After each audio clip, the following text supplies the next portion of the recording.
All right, so let's just dive right into these articles you sent over about millennials and relationships. It seems like you're someone who, really puts a lot of thought into how to make love last, especially these days. And you're definitely not alone. Yeah, and what I find so fascinating is that it's not like millennials are rejecting love or anything like that. All the research actually points to the opposite, like a good marriage. Yeah.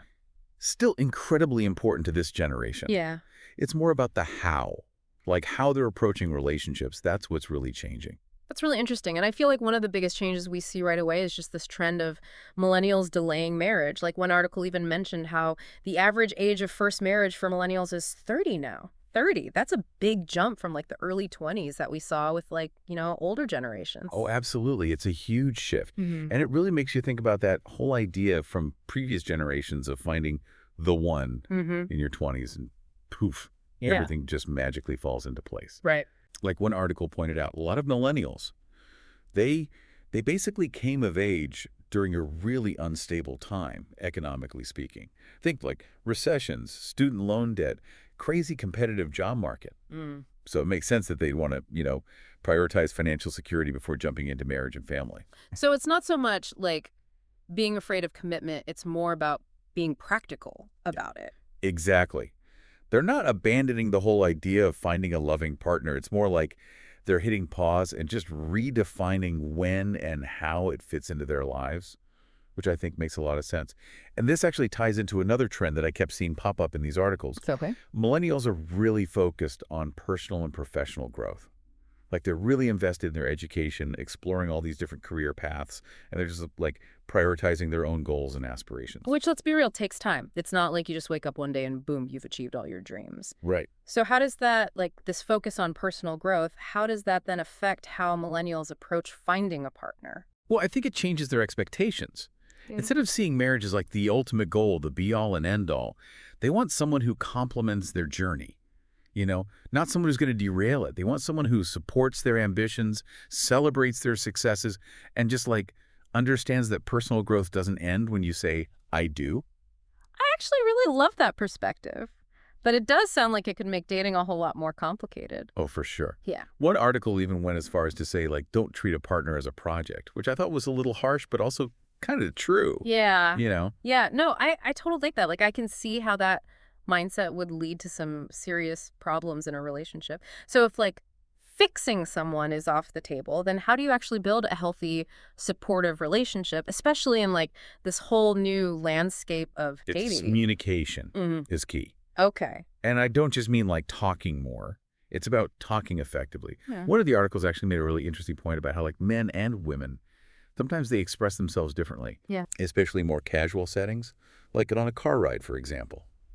Yeah. You've ever noticed that? Yeah, so like the article was saying that men sometimes find it easier to open up in settings where there's not a ton of direct eye contact. Interesting. Like maybe it takes the pressure off a bit, makes it feel less, like a performance or something. Yeah. So a car ride, just being side by side, not totally face to face, they can actually like help open up those deeper conversations, Oh, that is really interesting. And I can totally see that. Like, sometimes those really meaningful conversations, they seem to happen in those in-between moments when you least expect it. But, like, I'm curious, would that mean that women feel differently in those same situations? Totally. The article talked about how a lot of women, they really value those face-to-face moments, Like when you can really connect emotionally, intensely. Yeah. And it's not that one way of communicating is better than the other or anything. Right. It's about understanding those little differences and like being willing to adapt your approach. Does that make sense? It totally does. It's like just because someone expresses themselves differently doesn't mean what they're saying means any less to them, right? It's about bridging that gap. Exactly. And that takes a good deal of self-awareness, honestly. Like we've got to understand our own communication styles, our emotional triggers, even our attachment styles, which can be a big one. Oh, attachment styles. I feel like I've heard that term a lot, but I'm not sure I fully get it. Could you maybe explain that a little bit? Yeah, of course. So basically your attachment style is like the way you tend to connect with people in close relationships, romantically especially. It actually starts developing in early childhood. Wow, really? Yeah.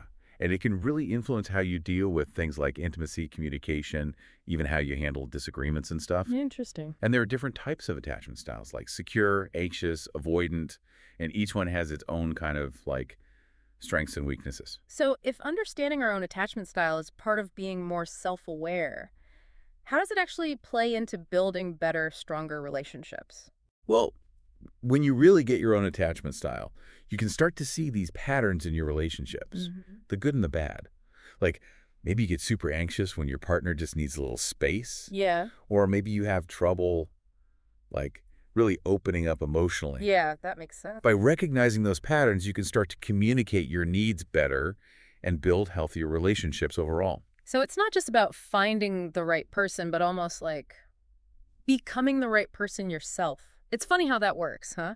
It's not just about finding the perfect person who checks all the boxes on our list. It's like we have to actually become someone who's ready for that, right? Like be worthy of that kind of love. It's like that saying, we accept the love we think we deserve or something. That's powerful, though, when you think about it, right? Yeah. We actually have a lot more control, more agency in our romantic lives than we might realize. Yeah. It's not just like some random thing, Yeah. It's about actively becoming the best partners we can possibly be. Okay, so I love this whole idea, but where do you even start with that? Becoming the partner you're looking for. It seems kind of like, I don't know, a big task. It doesn't have to be overwhelming, though. One of the articles, I think it was the, I can't remember the exact one, but anyway, it broke it down into some pretty simple steps, actually. Okay. It all starts with looking inward, self-reflection. Okay. Like, ask yourself some tough questions. What are my core values? What do I absolutely need in a relationship to be happy?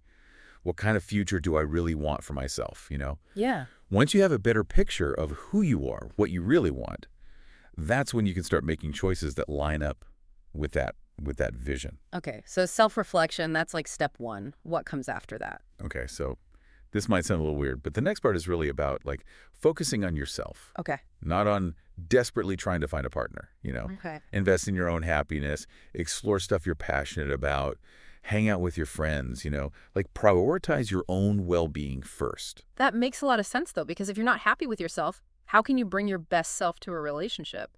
It's just not going to work. Exactly. And here's the thing. When you just focus on your own growth, your own happiness, you naturally become more attractive to other people. It's like this magnet. Interesting. Confidence, self-assurance, those are super attractive qualities in a partner. So you're saying that, like, by us becoming the best versions of ourselves, we're actually increasing our chances of finding that fulfilling, lasting love that we all want. Exactly. And it's not about being fake or pretending to be someone you're not. Right. It's about really owning who you are and like constantly striving to be better. This has been such an eye-opening conversation. I feel like we've covered so much ground here. I mean, from how millennials view relationships to the importance of self-awareness and building a strong base of, like, trust, respect, friendship. It's all connected. It really is. Before we wrap up, though, I do want to leave our listeners with one final thought to ponder. Think about that couple you know. You know, the couple that just seems to get it right, Their relationship is rock solid. I know exactly what you mean. What is it about their dynamic that works so well? How can those insights, and maybe combined with some of the things you talked about today, how can those things help you find and create that kind of love in your own life? Just something to think about as you navigate, your own journey. Thanks for joining us for this deep dive into navigating love in the age of you. And until next time, keep asking questions, keep searching for those answers, and most importantly, keep diving deep.